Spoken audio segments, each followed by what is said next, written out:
The men are now lining up for their start, so let's take a look at the World Cup standings.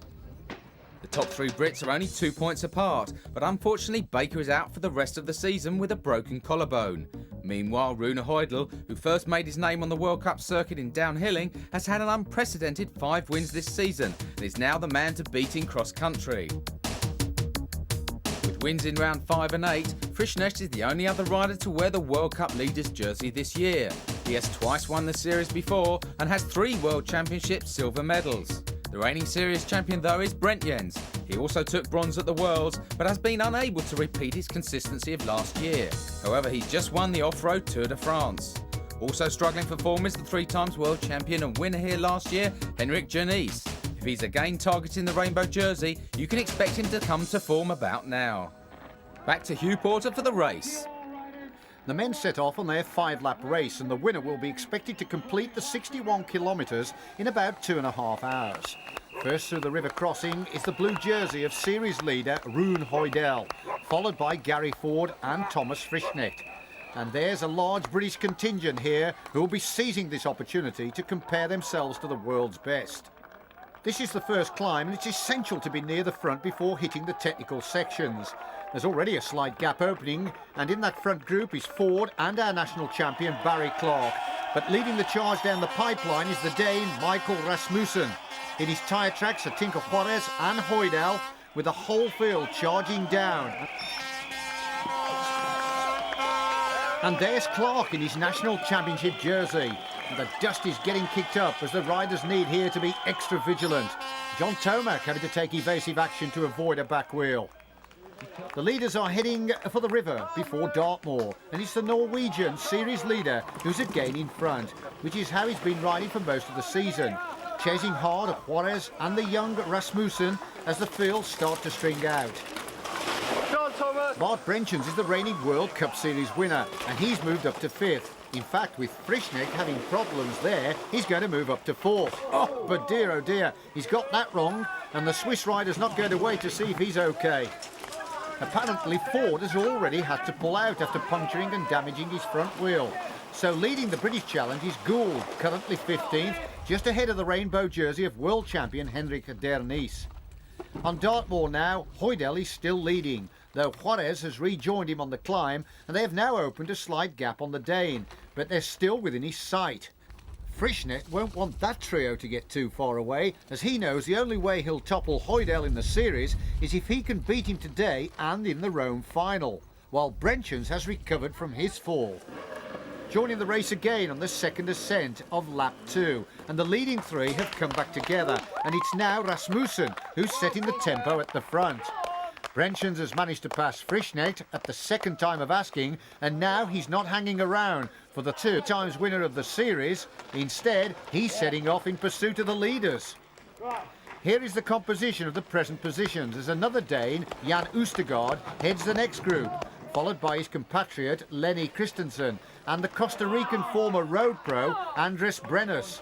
Then there's an even larger group that contains Denise as well as Gould, who much to the crowd's approval is moving up. Heading back up onto the moors, Højdahl has returned to the front.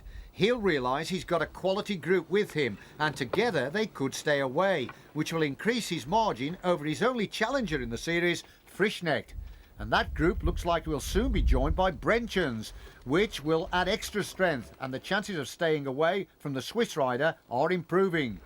In fact, Oostergaard and Christensen look like they may link up with him. Back in the woods off the moor, and the leaders are all taking a turn at the front, with Juarez heading the group and Brenchens now comfortably among them.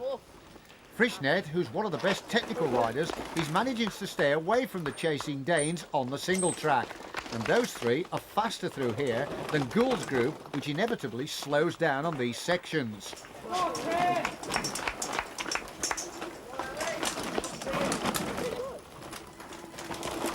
Other Brits doing well are Ian Cuthbertson in 23rd spot and John Clay 33rd.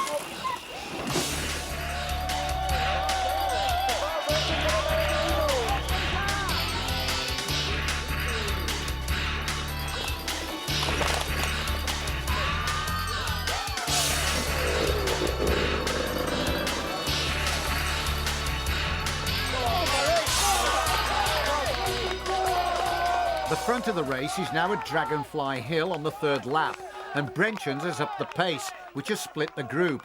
Only Juarez has managed to stay with the Dutchman, while the winner of the fourth round in Hungary, Oostergaard, has maintained his charge through the field and looks to be closing fast. The other early leaders are still in sight, with Rasmussen there being egged on by the crowd as he attempts to ride all the way. Hoydel slipped back, but he's still got strength as he too attempts this. Oh, and again the same problem though at the top, but he'll have gained a few seconds on Frischknecht up here, and that's who he'll be concerned with.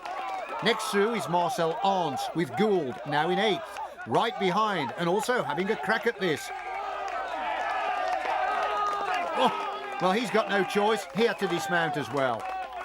Out of the woods, the riders plummet down the long descent to the main arena, and at the jumps, Oostergaard is showing rugged determination as he moves to the front of the race, with the second day now riding alone in 4th, and Hoydel using his acknowledged handling skills to gain any time possible down here, as he knows Frischknecht has now got him in sight. While the Pole, Jan Vijak, heads Arndt and Gould through. On to lap 4, and Oostergaard hasn't taken a breather since joining the leaders, but has instead gone straight off on his own. And these are very similar tactics to those he used when he won in Hungary, leaving Brenchens and Juarez in his wake. Descending out of the trees towards the second river crossing, and Oostergaard is not relenting. He's obviously confident he can take it on with 2 laps to go, and Brenchens and Juarez will have to organise a chase, or they're going to be racing for the minor places. Rasmussen, who won the junior bronze medal at the 1992 World Championships, seems to be holding his pace, but it's his compatriot who's inflicting the damage at the front. Hoydel has dropped right off the pace of the leading 4, and he's now being caught by the last rider he wants to see at the moment, and that is Thomas Frischknecht. But from the crowd's cheers, they'll both be aware that Gould is also coming up fast. On the moors, Brenchens has now decided to chase alone, as the only American in the top 10, Juarez, is showing signs of tiring. If Rasmussen can maintain this pace, he could repeat his third-place performance from Belgium, though he still could be challenged by these two, who have now moved ahead of the series leader. Other big names that are suffering include last year's winner and 3 times world champion Denise in 19th, and the world champion before him, Tomac, who's 54th. On the pipeline for the final time, and Oostergaard, who was the bronze medalist at the 1993 Worlds, looks to be heading for his second World Cup win, though Brenchens is now closing fast, and he's only 27 seconds down. Those two have moved away from Juarez, who recently took the Norba title in the States, but he's tiring here, with Rasmussen bridging to him. And Gould is now up to 5th, a further minute and a half down, but he's still got the company of the Swiss rider, and apparently Hoydel has dropped right back after a heavy crash on the jumps near the end of the lap. But Oostergaard's concerns are much more urgent, with Brenchens so close that any slip could cost him the race. And Rasmussen has returned to 3rd after passing the American in the woods. Nowadays, Oostergaard uses downhill bars turned upside down, which gives him a lower position, similar to the road, which is his background.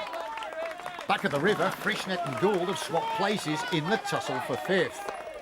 Though at the finish, there's been no change in the leader's position, as Oostergaard heads home for his second win, and that means still only 3 men have had World Cup wins this season. Brenchens held the gap to under a minute to claim second, while the younger Dane Rasmussen finished 3rd. However, there's been a last-lap battle for 4th, with Juarez just holding off Frischknecht and the unlucky Gould, who had to stop on the final descent because a branch jammed his wheel, and he had to settle for 6th. So Oostergaard takes a slim victory in a race that has been close from the start, with only 16 seconds separating 4th and 6th. I used the same tactic today as I did in Budapest, not lose too much in the beginning and then come back on and then go straight away. The last climb just before the really top, I just went through and then I went really fast the whole way down, and then I attacked again over in the feet zone. Today it was good, but Jan Oostergaard, he was a little bit faster than I. He attacked directly and I couldn't follow him at that moment. And I did my own speed, so he couldn't ride so far away, but it was enough to win. I had a steady start and I made good progress throughout the race. I was virtually passing people till the end, which is always good for morale. but towards the end I got a twig stuck in my wheel when I was on Thomas's wheel, and that lost me 5 seconds and 5th place. And yeah, I'm looking to get into the top 5 in the World Cup, because then I get a 20% salary increase. So. Well, Gould looks well placed for his bonus as he's moved into 4th, but now any of the top 3 could take the title in Rome. In the women's, Furtardo now looks certain of her 3rd title. The Sidor has closed the gap right down on pt2. Before the start of the men's race, there was a minute's silence to honour Jason McCroy, who was killed in a road accident last week. Jason was twice our national downhill champion and our most successful international downhiller.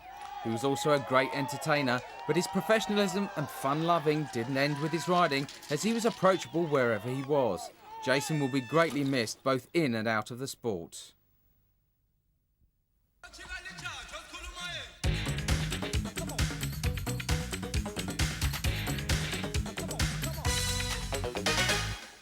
The final round of the World Cup took us to Rome and a fast City Park course. The early leader was the American cyclocross champion Shari Kane, while a struggling Furtado was shepherded round by her compatriot De Mattei and teammate Decor. In the end, it was the former world champion Sylvia First who overcame Kane, while with pt2 also struggling, Furtado did enough for the title. The Italians had something to cheer for in the men's race as former cyclocrosser Luca Bramati took an early lead ahead of a group that contained Frischknecht and Heudel, as well as our top 2 riders Ford and Gould. The result here has to count to the series, and when Gould tired and dropped to 43rd, he also slipped to 7th overall. At the front, Brent Jens had joined Bramati and was doing the work, while a double puncture had forced Heudel to retire, so all Frischknecht needed was a reasonable finish to take the series, while Ford would take 5th. Bramati had again attacked and took a commanding win, but the happiest man on the line was 7th place Frischknecht, who celebrated with a Swiss roll. So Furtado has taken her 3rd World Cup Series in a row, while a second here means Seidel finishes 2nd overall. But the surprise of the day was Heudel's unlucky demise, so Frischknecht has also taken his 3rd World Cup title, while Ford has matched his placing of 93.